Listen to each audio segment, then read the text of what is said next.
Item ಯಾವುದೇ ಇರಲಿ try ಮಾಡಿ ಆಚಿ chicken masala.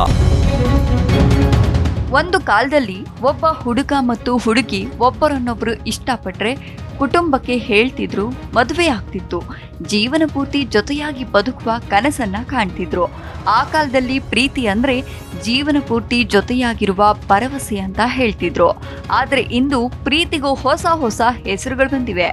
Talking stage, situationship, ghosting, red flag, green flag ಇವು ಕೇವಲ ಪದಗಳಲ್ಲ, ಇಂದಿನ ಜನರೇಷನ್ ರಿಲೇಶನ್ಶಿಪ್ನ ಹೊಸ ಮುಖ.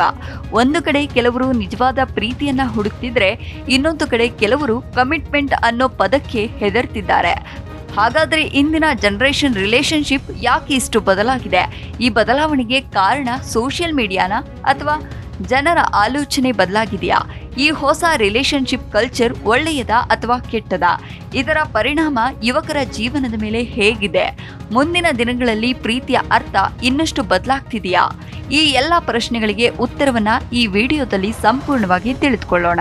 ಇಂದು ರಿಲೇಶನ್ಶಿಪ್ ಶುರುವಾಗೋದಕ್ಕೂ ಮುಂಚೆ ಟಾಕಿಂಗ್ ಸ್ಟೇಜ್, ನಂತರ ಸಿಚುವೇಶನ್ಶಿಪ್, ಆಮೇಲೆ ಗೋಸ್ಟಿಂಗ್ ಮತ್ತೆ ಬ್ರೇಕಪ್. ಇದು ಯಾಕೆ ಆಗ್ತಿದೆ? ಮೊದಲು ರಿಲೇಶನ್ಶಿಪ್ ಅಂದ್ರೆ ಏನು?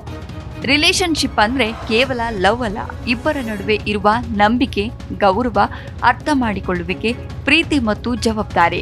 ಇದು ಬಾಯ್ ಫ್ರೆಂಡ್ ಗರ್ಲ್ ಫ್ರೆಂಡ್ ಮಾತ್ರ ಅಲ್ಲ, ಗಂಡ ಹೆಂಡತಿ, ಸ್ನೇಹಿತರು, ಕುಟುಂಬ ಎಲ್ಲವೂ ರಿಲೇಶನ್ಶಿಪ್ಗಳೇ. ಆದರೆ ಇಂದು ನಾವು ಹೆಚ್ಚಾಗಿ ಮಾತನಾಡ್ತಾ ಇರೋದು ರೊಮ್ಯಾಂಟಿಕ್ ರಿಲೇಶನ್ಶಿಪ್ ಬಗ್ಗೆ. ಹಳೆಯ ಜನರೇಷನ್ ಮತ್ತು ಇಂದಿನ ಜನರೇಷನ್ ನಡುವಿನ ವ್ಯತ್ಯಾಸ. ಹಿಂದೆ ಜನರು ಹೆಚ್ಚು ಭೇಟಿಯಾಗ್ತಿದ್ರು, ಮುಖಾಮುಖಿಯಾಗಿ ಮಾತನಾಡ್ತಿದ್ರು, ಸಂಬಂಧವನ್ನ ಉಳಿಸಿಕೊಳ್ಳಲು ಪ್ರಯತ್ನಿಸ್ತಿದ್ರು. ಇಂದು ರಿಲೇಶನ್ಶಿಪ್ಗಿಂತ ಚಾಟ್ ಜಾಸ್ತಿ ಆಗಿದೆ, ಪ್ರೀತಿಗಿಂತ ಆನ್ಲೈನ್ ಸ್ಟೇಟಸ್ ಹೆಚ್ಚು, ಸಮಯಕ್ಕಿಂತ ಸ್ಕ್ರೀನ್ ಟೈಮ್ ಹೆಚ್ಚು. ಇದರಿಂದ ಸಂಬಂಧಗಳ ರೀತಿಯೂ ಬದಲಾಗಿದೆ. ಇಂದಿನ ರಿಲೇಶನ್ಶಿಪ್ನಲ್ಲಿ ಹೊಸ ಹೊಸ ಪದಗಳು ಯಾಕೆ ಬಂದವು? ಇಂದು ನೀವು ಕೇಳುವ ಪದಗಳು talking stage, situationship, ghosting ship, love bombing, red flag, green flag ಇವೆಲ್ಲ ಹೊಸ ಕಾಲದ ರಿಲೇಶನ್ಶಿಪ್ಗಳನ್ನ ವಿವರಿಸಲು ಹುಟ್ಟಿಕೊಂಡ ಪದಗಳು. ಹಾಗಾದ್ರೆ ಟಾಕಿಂಗ್ ಸ್ಟೇಜ್ ಅಂದ್ರೇನು? ಇಬ್ಬರು ಮಾತನಾಡ್ತಾರೆ, ಒಬ್ಬರನ್ನೊಬ್ಬರು ಇಷ್ಟಪಡ್ತಾರೆ, ಆದ್ರೆ ಎಲ್ಲೂ ರಿಲೇಶನ್ಶಿಪ್ ಅಂತ ಹೇಳೋದಿಲ್ಲ. ಇನ್ನ ಸಿಚುವೇಶನ್ಶಿಪ್ ಅಲ್ಲಿ ಸಂಬಂಧ ಇದೆ, ಆದ್ರೆ ಅದಕ್ಕೆ ಹೆಸರಿಲ್ಲ. ಇಬ್ಬರು ತುಂಬಾ ಕ್ಲೋಸ್ ಇರ್ತಾರೆ, ಆದ್ರೆ ಕಮಿಟ್ಮೆಂಟ್ ಇರೋದಿಲ್ಲ. ಗೋಸ್ಟಿಂಗ್, ಒಂದು ದಿನ ಚೆನ್ನಾಗಿದ್ದ ವ್ಯಕ್ತಿ ಇದ್ದಕ್ಕಿದ್ದಂತೆ ಕಾಣೆಯಾಗೋದು, ಯಾವ ಕಾರಣವನ್ನು ಹೇಳದೆ ದೂರ ಹೋಗೋದು.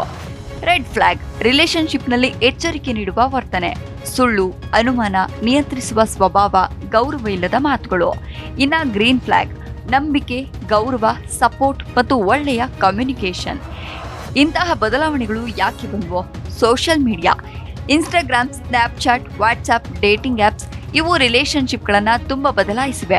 ಒಬ್ಬರನ್ನೊಬ್ಬರು ಭೇಟಿ ಮಾಡೋದಕ್ಕೂ ಮುಂಚೆ ಪ್ರೊಫೈಲ್ ನೋಡ್ತಾರೆ, ಸ್ಟೋರಿ ನೋಡಿ ಜಡ್ಜ್ ಮಾಡ್ತಾರೆ, ಲಾಸ್ಟ್ ಸೀನ್ ನೋಡಿ ಜಗಳವನ್ನ ಮಾಡ್ತಾರೆ.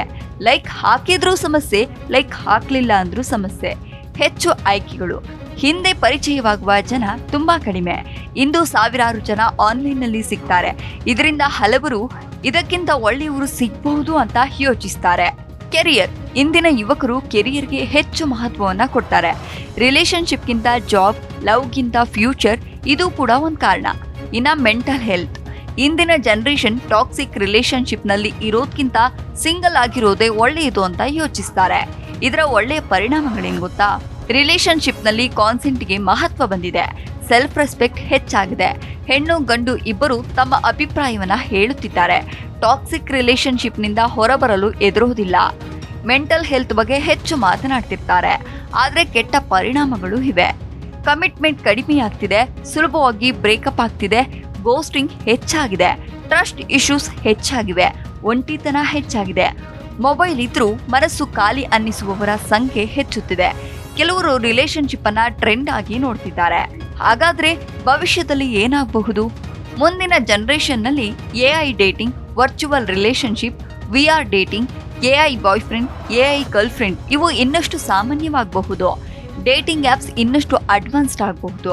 ಆದರೆ ಟೆಕ್ನಾಲಜಿ ಎಷ್ಟೇ ಬೆಳೀಲಿ, ಮಾನವನಿಗೆ ಬೇಕಾಗಿರುವುದು ನಿಜವಾದ ಪ್ರೀತಿ, ನಂಬಿಕೆ, ಕಾಳಜಿ, ಅರ್ಥ ಮಾಡಿಕೊಳ್ಳುವ ಒಬ್ಬ ವ್ಯಕ್ತಿ. ಇವುಗಳನ್ನು ಯಾವುದೇ ಆ್ಯಪ್ ಅಥವಾ AI ಸಂಪೂರ್ಣವಾಗಿ ಬದಲಾಯಿಸಲು ಸಾಧ್ಯವಿಲ್ಲ. ಇಂದಿನ ಜನರೇಷನ್ ರಿಲೇಶನ್ಶಿಪ್ ಕೆಟ್ಟದ್ದು ಅಂತ ಹೇಳಲು ಆಗಲ್ಲ, ಹಳೆಯ ಜನರೇಷನ್ ಮಾತ್ರ ಸರಿ ಅಂತಲೂ ಹೇಳಲು ಆಗಲ್ಲ. ಕಾಲ ಬದಲಾಗ್ತಿದೆ, ಜನರ ಯೋಚನೆಗಳು ಬದಲಾಗ್ತಿದೆ, ಟೆಕ್ನಾಲಜಿ ಬೆಳೀತಾ ಇದೆ. ಅದರ ಜೊತೆ ರಿಲೇಶನ್ಶಿಪ್ಗಳ ರೂಪವೂ ಕೂಡ ಬದಲಾಗ್ತಿದೆ. ಆದರೆ ಒಂದು ವಿಷಯ ಮಾತ್ರ ಯಾವತ್ತೂ ಬದಲಾಗೋದಿಲ್ಲ. ನಿಜವಾದ ಪ್ರೀತಿ ಅಂದರೆ ನಂಬಿಕೆ, ಗೌರವ, ಪ್ರಾಮಾಣಿಕತೆ ಮತ್ತು ಒಬ್ಬರಿಗಾಗಿ ಮತ್ತೊಬ್ಬರು ನಿಲ್ಲುವ ಮನಸ್ಸು. ರಿಲೇಶನ್ಶಿಪ್ಗೆ ಹೊಸ ಹೊಸ ಹೆಸರುಗಳು ಬರಬಹುದು, ಆದರೆ ಈ 4 ಮೌಲ್ಯಗಳೇ ಯಾವುದೇ ಸಂಬಂಧವನ್ನ ದೀರ್ಘಕಾಲ ಉಳಿಸುತ್ತವೆ.